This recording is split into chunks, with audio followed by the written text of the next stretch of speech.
Olá, Boa tarde, boa tarde, o senhor está me ouvindo bem? tudo tranquilo, André, Que bom. Natália, tudo bom? Boa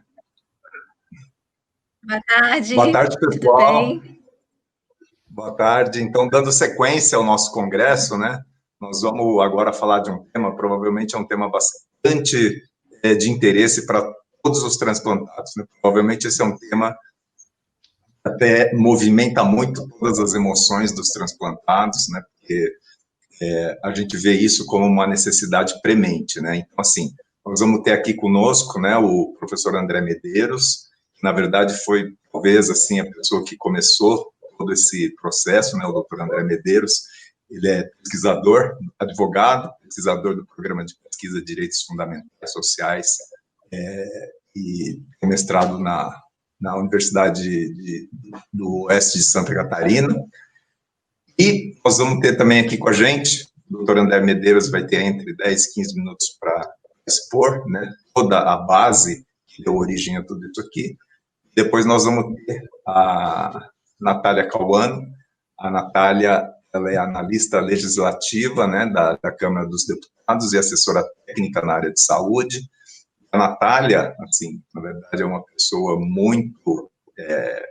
a gente tem muito que agradecer, que a Natália esteve envolvida com a gente em toda a discussão e elaboração do projeto de lei 4613, que agora a gente está apresentando aí para tramitar na Câmara Federal. Então, é esse projeto que a gente pede o engajamento de todo mundo, todos os transplantados e não transplantados, porque a gente acha que esse é um direito, e lógico, a princípio parece só um direito dos transplantados, mas na verdade não é, porque é um direito à sociedade, né? E a Natália esteve aí à frente de toda essa elaboração desse projeto. A Natália também vai ter aí de 10 a 15 minutos para discutir, e eu espero que depois sobre um tempinho para a gente elaborar as perguntas e respostas, tá bom?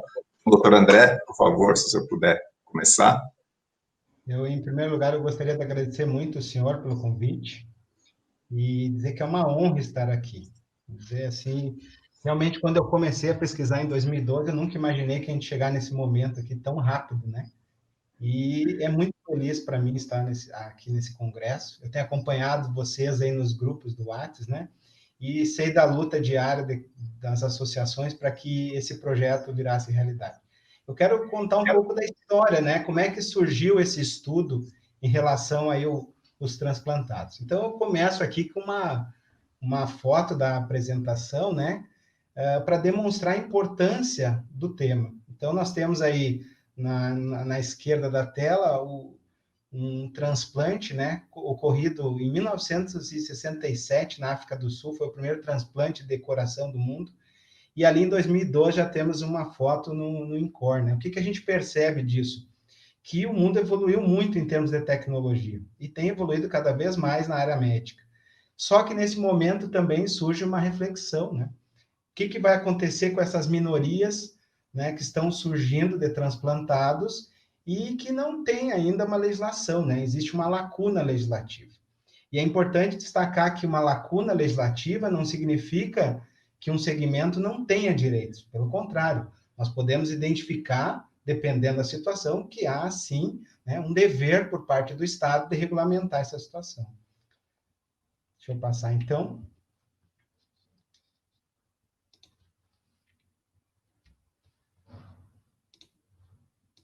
Vocês estão conseguindo ver?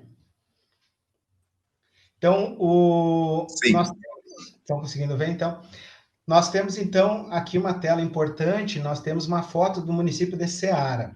Então, em 2012, num órgão do Estado aqui, que eu faço parte, eu estava na auditoria do órgão e uma senhora passou mal nesse órgão e eu fui verificar o que estava acontecendo. Eu tinha sido militar por 11 anos, né? Então, aquela coisa de prestar socorros. E aí eu fui conversar com ela. Ela desmaiou durante um expediente. E aí eu fui perguntar o que tinha acontecido com ela. E ela me disse que tinha feito um transplante de rim. E aí eu perguntei para ela, naquela coisa de fazer concurso, né? Por que ela não fazia concurso? Que na época ela tinha uma contratação bem precária com o Estado, através de uma terceirização. eu perguntei para ela, e ela disse o seguinte, olha, eu não faço concurso porque eu não concorro em vagas especiais para concurso. E isso me despertou o interesse de pesquisar. E aí ela me chamou a atenção de outra situação. Ela disse o seguinte, aqui em Ceará, que é um município pequeno, e a maioria dos municípios de Santa Catarina, até coloquei uma foto ali para vocês identificar onde é que fica Ceará, fica no interior do estado de Santa Catarina, que inclusive é o estado, pelas informações que eu tenho, que mais faz transplante no Brasil, né?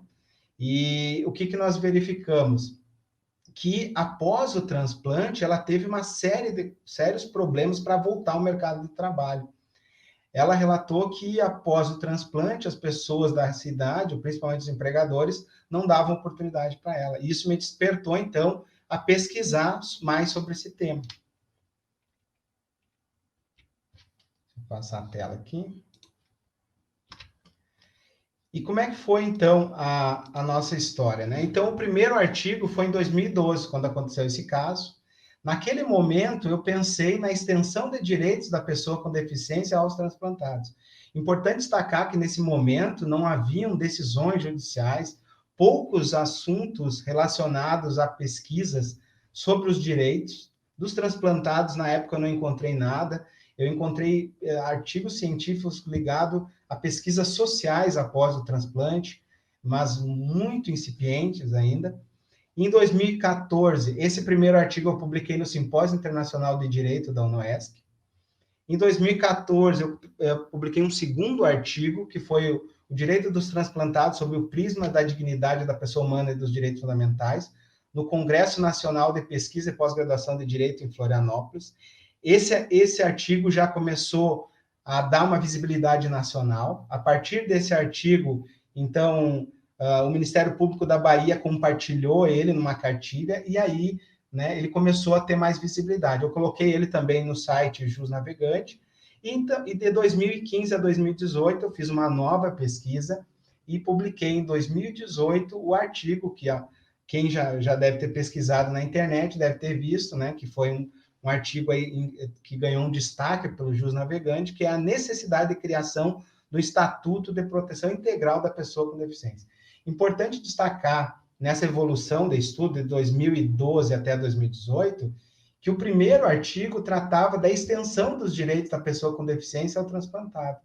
Eu ainda utilizava a expressão transplantado, essa expressão só fui mudar em 2015 para pessoa com transplantada, né, chamando a ideia, a importância da dignidade da pessoa humana, e em 2018 eu faço esse trabalho chamando a atenção da necessidade de criação de um estatuto. Mas eu chamo a atenção porque, muito embora eu tenha chamado a atenção para a criação de um estatuto próprio, analisando a legislação brasileira, né, a gente verifica que todo o histórico de construção dos direitos da pessoa com deficiência foi uma conquista, né? Então, se nós analisarmos na história, é a partir da Segunda Guerra Mundial e da Guerra do Vietnã que se passa a ter legislações preocupadas com a pessoa com deficiência.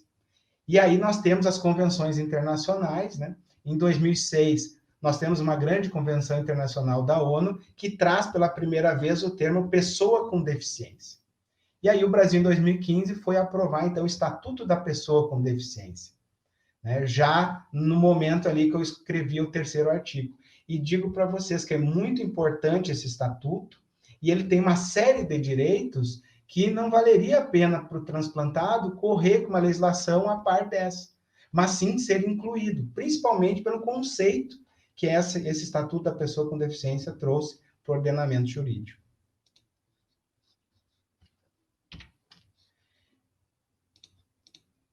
Então, nós temos como tema da nossa apresentação, brevemente, né, a importância de termos um Estatuto da Pessoa Transplantada e qual é a urgência, né? A urgência que nós temos é que, no momento, as pessoas estão desamparadas em termos de legislação protetiva. E é importante chamar a atenção, que eu sou advogado, e quando a gente ingressa com uma ação, quando a gente não tem uma norma, é muito difícil uma decisão judicial favorável. Muito embora existam princípios, como o principal aqui é a dignidade da pessoa humana e os direitos fundamentais, com ausência legislativa, né, de uma norma protetiva, é muito mais difícil uma decisão judicial. Ela pode até ser obtida em primeiro grau, mas um tribunal pode reverter essa decisão. Então, é importante que exista uma legislação. E até o momento, né, desde o momento que eu comecei a escrever até hoje, nós não encontramos muitas decisões judiciais favoráveis. Tá? Então, o objetivo desse estudo foi definir a necessidade de criação do estatuto e definir um rol mínimo de direitos protetivos. Né? E o paradigma para isso é a legislação brasileira de proteção da pessoa com deficiência. E aí nós temos dois caminhos a seguir legislativo, que vai ser tratado melhor depois pela Natália, né? Nós temos a criação de um estatuto próprio ou alterar o estatuto da pessoa com deficiência. Como eu falei para vocês, muito embora o artigo que chamou mais atenção tenha sido a criação do estatuto próprio, eu acredito que ao inserir a pessoa transplantada dentro do estatuto da pessoa com deficiência seja muito mais viável em termos jurídicos, até porque o rol de direitos já tutelados são maiores. E aí nós temos, né, uma grande notícia em 2020, que é o projeto de lei 4613, né, de autoria do deputado Fábio Treide.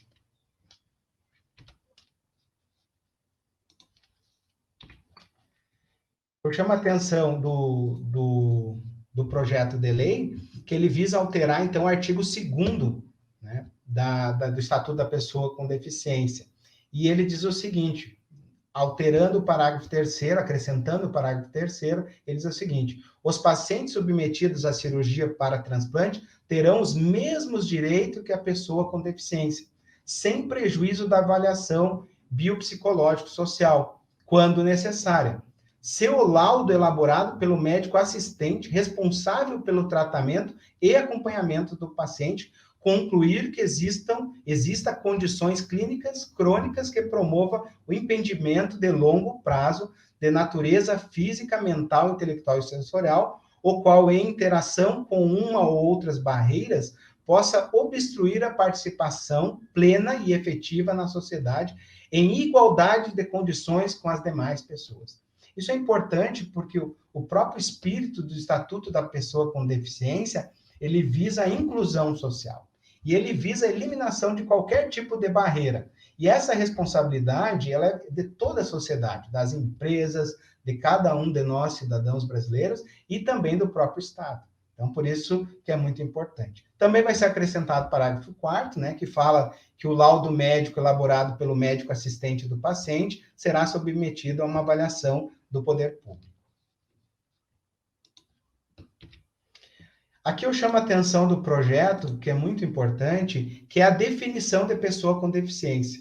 E ela diz que pessoa com deficiência é aquela que tem um impedimento de longo prazo, de natureza física, mental, intelectual e sensorial, o qual, em interação com uma ou mais barreiras, pode obstruir sua participação plena e efetiva na sociedade em igualdade de condições com as demais pessoas. E é nesse sentido, né, de inclusão social, com a igualdade com as demais pessoas, e aqui é importante entender o conceito de igualdade. Aqui nós falamos igualdade material, igualdade formal, que todos são iguais perante a lei, mas também de uma igualdade material, onde os desiguais devem ser tratados à medida das suas desigualdades.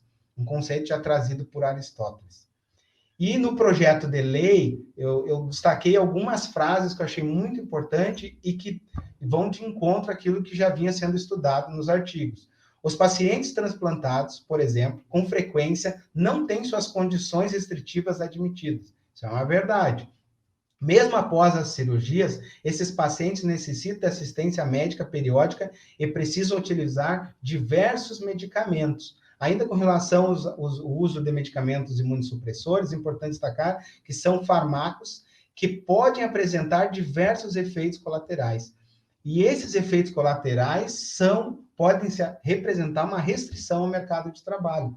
Porque imagine, por exemplo, uma cidade pequena, onde a pessoa é transplantada, e ela tem que se deslocar para outro local, né? Tipo aqui na nossa região, o polo é Chapecó. Então, as pessoas de cidades pequenas se deslocam até o município de Chapecó para fazer, né, as vistorias, as visitas médicas regulares, que são muito importantes.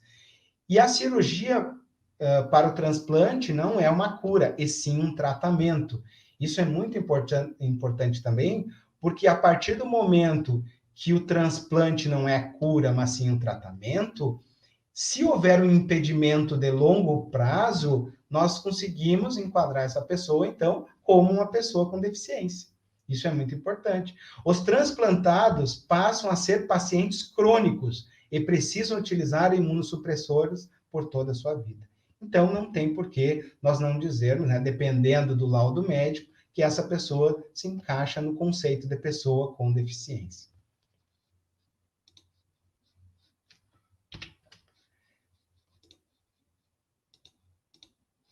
Nós temos, então, como o principal problema de pesquisa é que nós temos o Estado brasileiro como um grande incentivador da pesquisa e do desenvolvimento nacional. Com isso, o Brasil atingiu o patamar de segundo lugar no mundo em número de transplantes realizados. Contudo, né, é necessário que, a partir do transplante, se analisar essa nova minoria social que tem surgido. E ainda, né, desamparada, desassistida pelo ordenamento jurídico pátrio.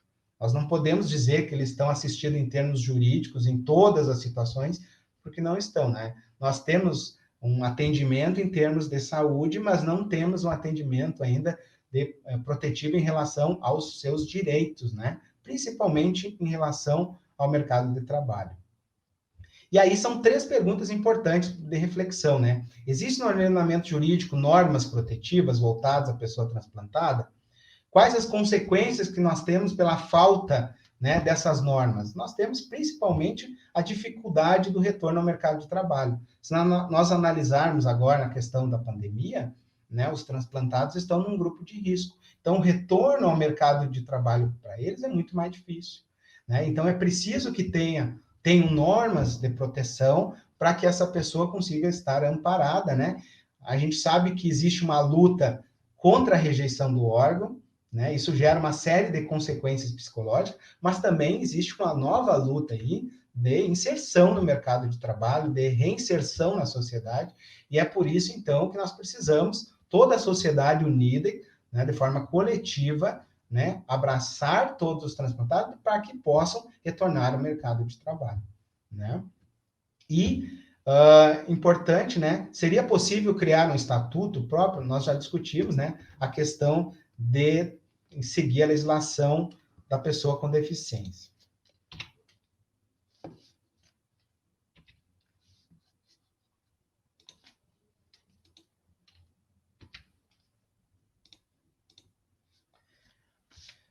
O objetivo geral que nós precisamos analisar é que existe no Brasil, né, um grande número de pessoas transplantadas, e a partir disso, uma série, né, milhares de pessoas precisam ser reinseridas no mercado de trabalho.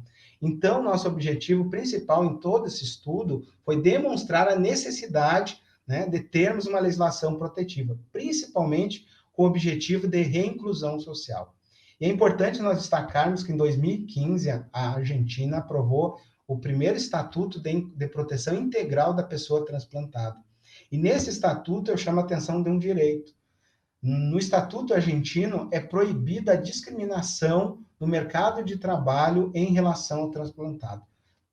Tanto no momento da admissão, né, ele vai concorrer em igualdade de condições, como também no momento de manutenção. Ou seja, ele já é trabalhador, ele precisa fazer um transplante, ele tem que ser mantido naquele, né, ambiente de trabalho. Ele não pode ser demitido, então, sem justa causa. E nós temos como objetivos específicos, né, de chamar a atenção da importância desse tema. Primeiro, é importante que se utilize a expressão pessoa transplantada. Por que isso, né? Assim como nós tivemos o termo pessoa com deficiência, é importante termos o termo técnico, né, pessoa transplantada. Esse termo foi utilizado na Argentina para identificar a importância do respeito à dignidade da pessoa humana e dos direitos fundamentais. É importante nós sabermos, então, que a Constituição brasileira garante o direito à vida e à integridade física, garante também o desenvolvimento nacional e tecnológico. Por isso, então, nós temos que, né, fazer com que esse desenvolvimento tecnológico seja adaptado à legislação para que essas pessoas também voltem à vida normal, né, dentro das suas condições. E aí é importante, né, para fundamentar a criação do estatuto, utilizar como paradigma os direitos da pessoa com deficiência, né? Porque nós vimos o conceito e a gente viu que é perfeitamente possível, tá? Então, por que a gente pode incluir a pessoa transplantada nessa legislação?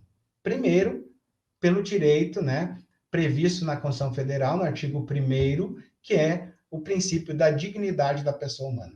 Todo ser humano tem direito ao respeito à dignidade da pessoa humana. E também, né, o respeito aos direitos fundamentais, né, que são intrínsecos ao ser humano. E aí é importante também que o Brasil observe o direito comparado internacional e evolua em termos de legislação para possibilitar, então, a extensão dos direitos, né, da pessoa com deficiência aos transplantados. Que essas pessoas transplantadas também façam parte dessa legislação, certo?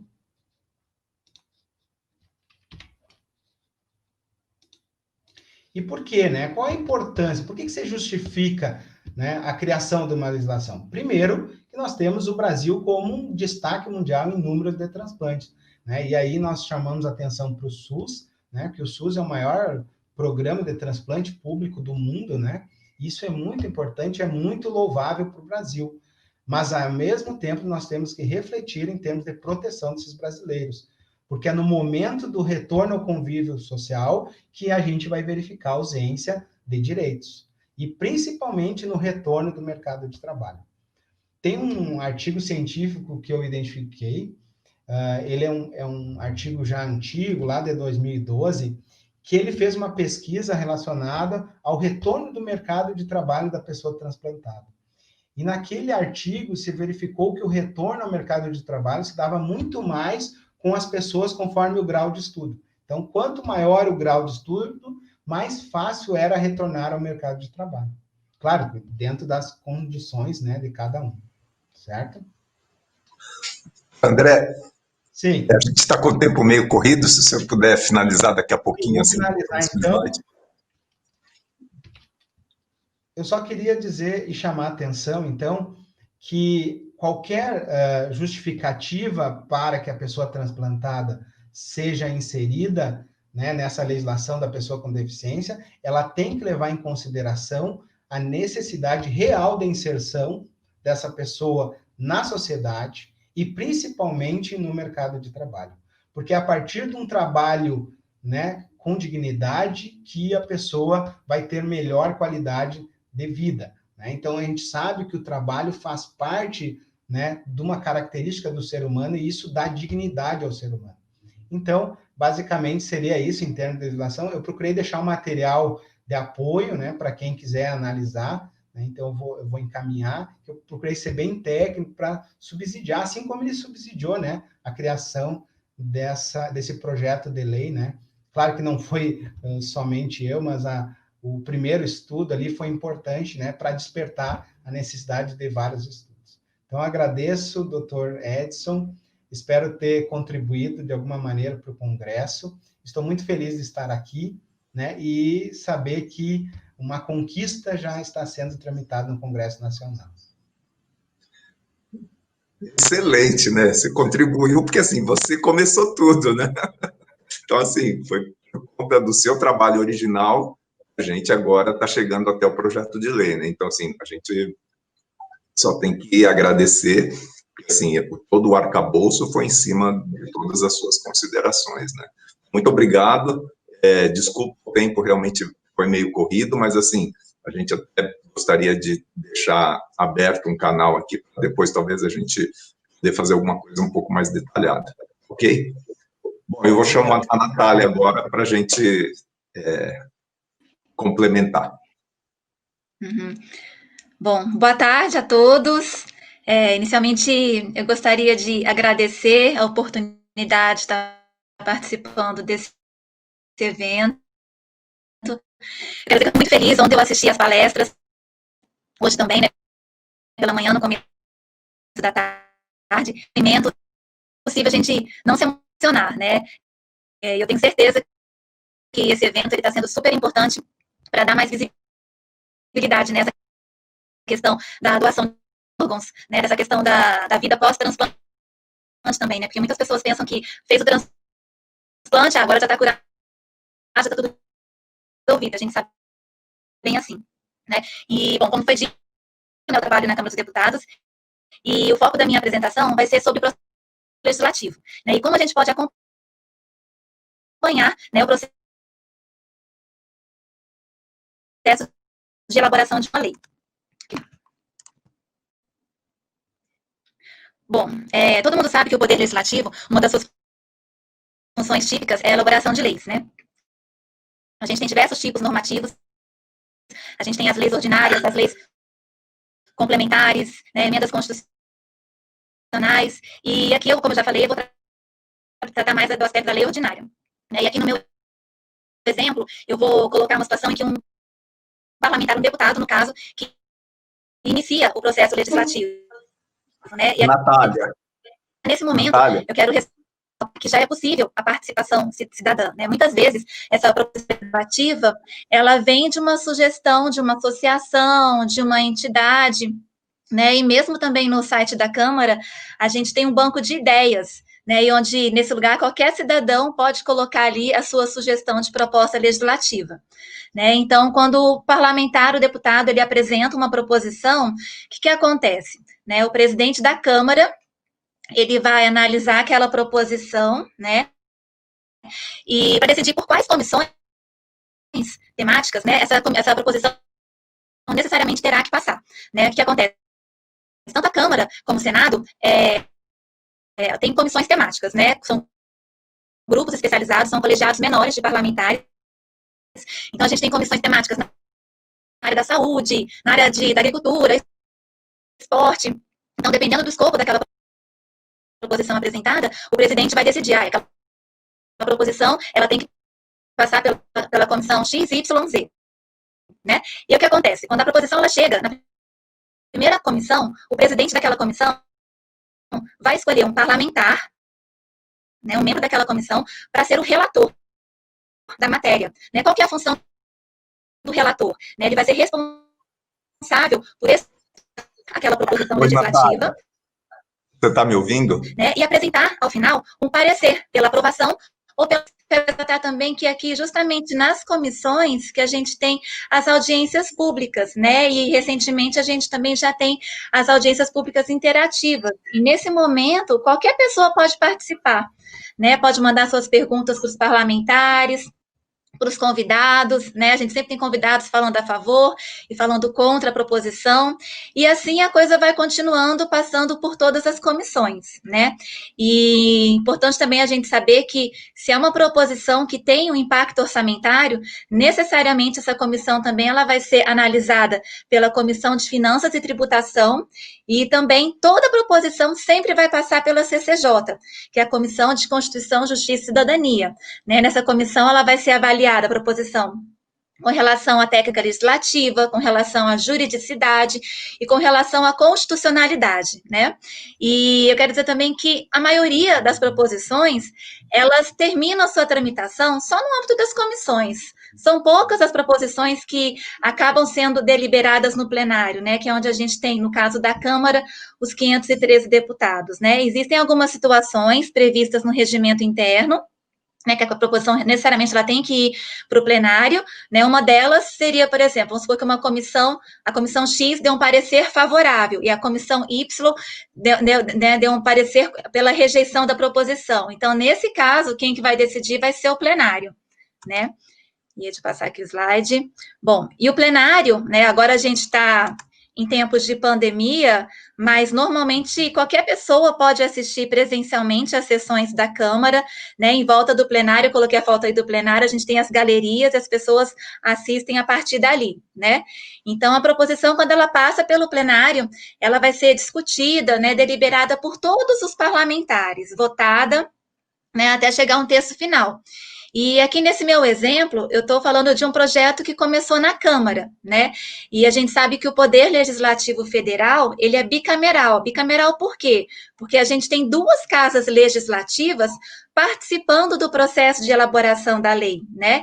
Então, aqui no caso, quem começou tudo foi a Câmara, né? E a proposição agora, depois de votada na Câmara, ela vai para a Casa Revisora, que é o Senado Federal. E lá no Senado, né, a gente também tem as comissões temáticas, a coisa funciona de forma muito parecida com o que acontece na Câmara, né? E lá no Senado pode acontecer várias coisas, né? Os senadores, eles podem rejeitar a proposição, e aí, nesse caso, a proposição ela é arquivada, né?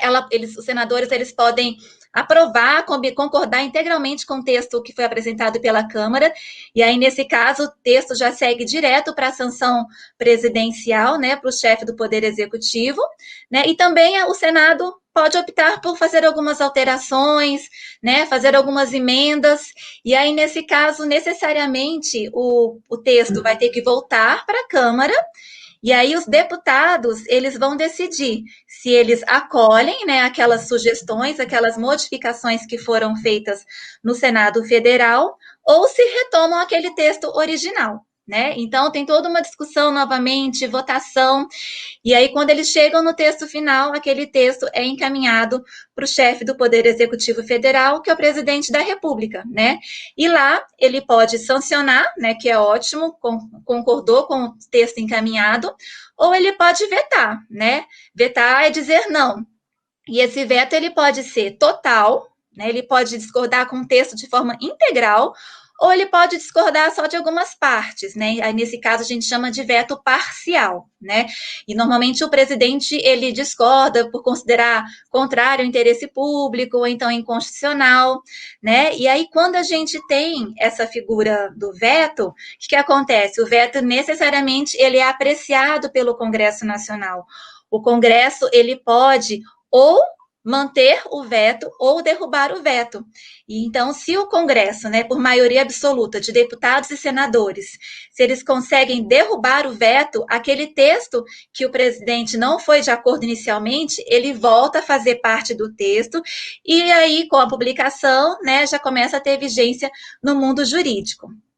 Né? Bom, agora uma coisa que é super importante, né? Eu vou falar um pouco para vocês como que a gente pode acompanhar o processo legislativo, né? A gente sabe que às vezes tem muitas pessoas que às vezes nem acompanham muito TV Câmara, Rádio Câmara, só que é muito importante, né? A participação cidadã é fundamental para a gente conseguir fazer com que as coisas se movimentem, né?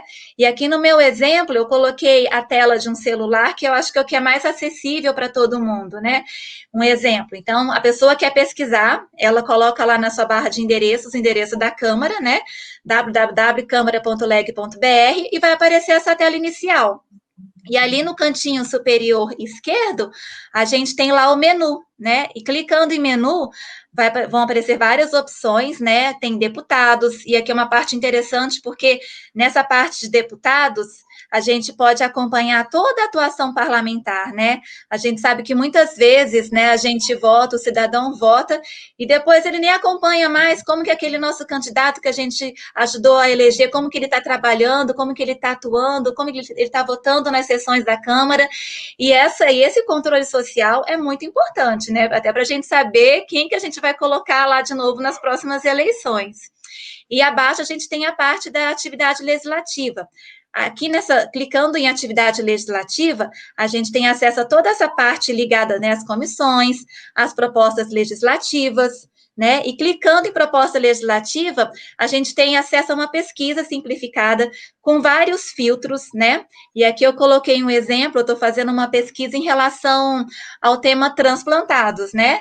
E como eu quero saber quais são os projetos de lei, eu selecionei lá a PL, projeto de lei, e eu não coloquei aqui, mas se rolasse a tela um pouquinho mais para baixo, você teria a opção de pesquisar só aquelas proposições que estão em tramitação na casa, ou todas as proposições, inclusive aquelas, né, que já foram arquivadas, né? E quando a gente dá o Enter aqui nessa tela, a gente tem lá que atualmente nós temos 29 proposições, né, em tramitação na Câmara dos Deputados, tratando do assunto transplantados. E a primeira proposta que aparece aqui é essa que já foi mencionada, né, o projeto de lei 4.613, que foi a última proposição com relação aos transplantados que foi apresentada no âmbito da Câmara, né, e clicando ali, você tem acesso ao inteiro teor, coloquei a setinha ali, todo o texto da proposição, como que tá, né, e como já foi dito, é um projeto de lei que a gente construiu junto com, né, todo o pessoal da BTX, o Edson, várias pessoas participaram do processo de elaboração desse texto, né, e o objetivo é estabelecer, né, que os pacientes transplantados, né, eles terão os mesmos direitos, né, que as pessoas com deficiência, se o laudo, né, do seu médico assistente concluir que existam impedimentos, barreiras que possam, né, prejudicar a sua normal participação na sociedade, né, em igualdade de condições com as demais pessoas. E descendo um pouquinho essa tela, a gente tem acesso a outras informações super importantes. A gente consegue saber se já foram apresentadas emendas, né, alguma sugestão de modificação. Aqui nesse caso está zero, porque como é nova a proposição, ainda não tem nenhum tipo de emendas. A gente consegue saber se já foi apresentado um parecer, né, aqui a gente não tem ainda, né, mas a gente teria acesso ao texto integral do parecer por aqui, e descendo um pouquinho mais a tela do celular, a gente tem acesso a toda a ficha de tramitação, né, por enquanto a gente tem aqui só o dia que ela foi apresentada, né, no dia 16 de setembro. Bom, e aqui outra coisa importante, a gente sabe que existem diversas proposições tramitando na casa, né? Infelizmente, a gente tem, inclusive, muitas proposições que nem chegam a ser apreciadas, deliberadas, elas passam a legislatura toda e a proposição acaba sendo arquivada. E a gente não quer que isso aconteça, né? E aí, eu quero dizer que é importante a participação do cidadão, né? Esse contato, né? Hoje, atualmente, como a gente não tem essa possibilidade de ter a questão da pandemia, a gente não tem como visitar presencialmente a Câmara, e então é importante essa questão do contato com os parlamentares, mandando e-mails, trabalhando com as redes sociais, certo? O Instagram, fazendo contato com os assessores, com os relatores, certo? E, bom, aí o tempo está um pouquinho corrido, né? Eu vou terminar por aqui. E eu espero que eu tenha conseguido, de alguma forma, estimular que as pessoas participem mais. E eu quero que vocês saibam que a participação do, né, cidadã é muito importante para que a gente consiga fazer que uma proposição ande com mais celeridade no âmbito da Câmara dos Deputados. Tá? Obrigada. Obrigado, Natália. Excelente. Eu acho que passou o recado que, assim, o que é importante é a bola quicando do nosso lado, né? Do nosso lado, que eu digo dos transplantados. Né? Então, assim, ou a gente se movimenta, ou a gente realmente começa a pressionar, né? Ou realmente o projeto vai ficar parado, porque realmente são muitos interesses lá dentro da Câmara, né? Então, assim, o nosso só vai andar, né? Pela explanação de vocês, se realmente a gente se movimentar. Então, acho que isso que é importante, né? Então, não adianta a gente ficar achando, agora que a gente tem um projeto de lei, né, que foi muito bem fundamentado, porque, né, começou com uma super pesquisa do doutor André, e depois um super trabalho, né, de vocês aí da assessoria, só porque a gente tem um projeto de lei e agora vai andar. Então, assim, o que a gente tem que fazer, a gente tem que fazer esse projeto andar, né? A gente, sociedade civil, a gente transplantados, né? Então, se a gente não se manifestar, não pedir para os deputados fazerem esse projeto tramitar, ele não vai tramitar, né? Então, acho que a mensagem está mais do que dada. Desculpa pelo tempo, eu queria só, assim, deixar um minutinho para cada um para uma consideração final, né? E a gente vai ter que encerrar, tá bom? Muito obrigado para vocês. Obrigado. Eu dou a palavra primeiro, então, para a Natália. Uhum. Não, eu quero agradecer, né, a oportunidade de participar, e eu quero também deixar uma mensagem de que, assim, a gente está vivendo um momento de crise sanitária, de crise econômica, de crise política, e às vezes as pessoas podem se sentir, às vezes, desmotivadas, né, de correr atrás daquilo que realmente acredita, mas eu quero, assim, incentivar aqui a todos participarem, entrarem no site da Câmara, entrarem em contato com os parlamentares, que isso realmente pode fazer muita diferença, tá? E eu agradeço, né, a audiência de todos aí.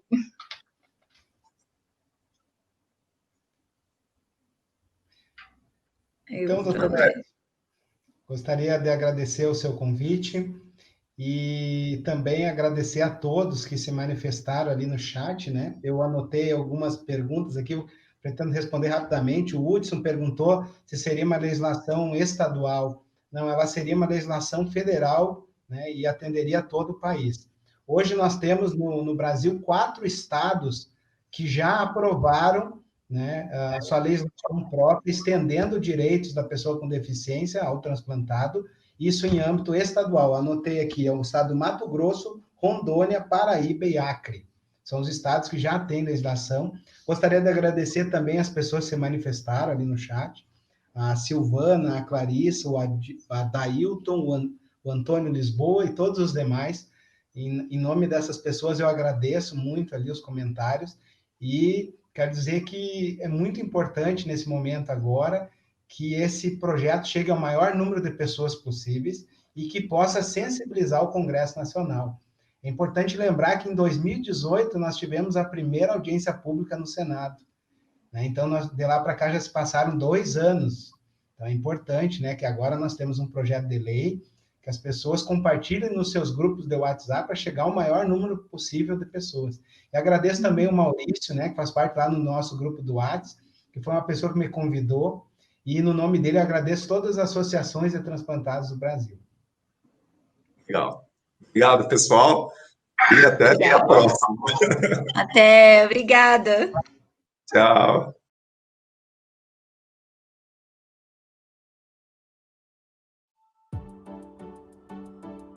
Bom dia a todos que fazem parte da Associação Brasileira de Transplante. Meu nome é Ilnara Ribeiro Lopes de Oliveira, sou de Pernambuco. Tenho 2 anos e 3 meses de transplante e um sim de uma família salvou a minha vida. Então, doe órgãos, doe vida. Muitas pessoas estão na fila e um sim de uma família salvou a minha vida. Gratidão é a palavra. Obrigado, sou transplantada de rins. Célia Ciríaco, sou de Teresina, Piauí, transplantada renal há 11 anos. É na doação de órgãos que a tristeza se transforma em alegria, que a morte se transforma em vida. É através da doação de órgãos que nós, que precisamos de um transplante, temos a oportunidade de continuar vivendo, realizando os nossos sonhos, com muita gratidão às famílias doadoras de órgãos. Meu nome é Lígia, tenho 61 anos, portadora de hipertensão arterial pulmonar, em tratamento no Hospital São Paulo e no Hospital Vila Santa Catarina, no pré-transplante. Há 1 ano e 7 meses na lista de transplante bilateral de pulmão. A expectativa da entrada na fila trouxe a visão de um universo desconhecido por muitos. Estando na espera, conheci uma comunidade muito ativa. Como muitos, não tinha conhecimento dos Jogos, Olimpíadas de transplantados, entre outros eventos. A cada transplante realizado é uma vitória para todos que aguardam. Seja doador, avise sua família. Olá, me chamo Pamela e sou transplantada renal há 10 anos. Em 2008 eu descobri a insuficiência renal crônica. Em 2010 eu fiz transplante de rins aqui em Manaus, em que meu pai foi meu doador. Hoje eu tenho 31 anos e busco viver uma vida bem mais saudável e bem mais tranquila, porque com o transplante eu pude voltar ao meu cotidiano, voltei a estudar, fiz faculdade. E se esse é o seu desejo de ser doador de órgãos, converse com seus familiares. No Brasil existem muitas pessoas na fila de espera e essa atitude de ser doador de órgãos salva muitas vidas. Doe órgãos, salve vidas.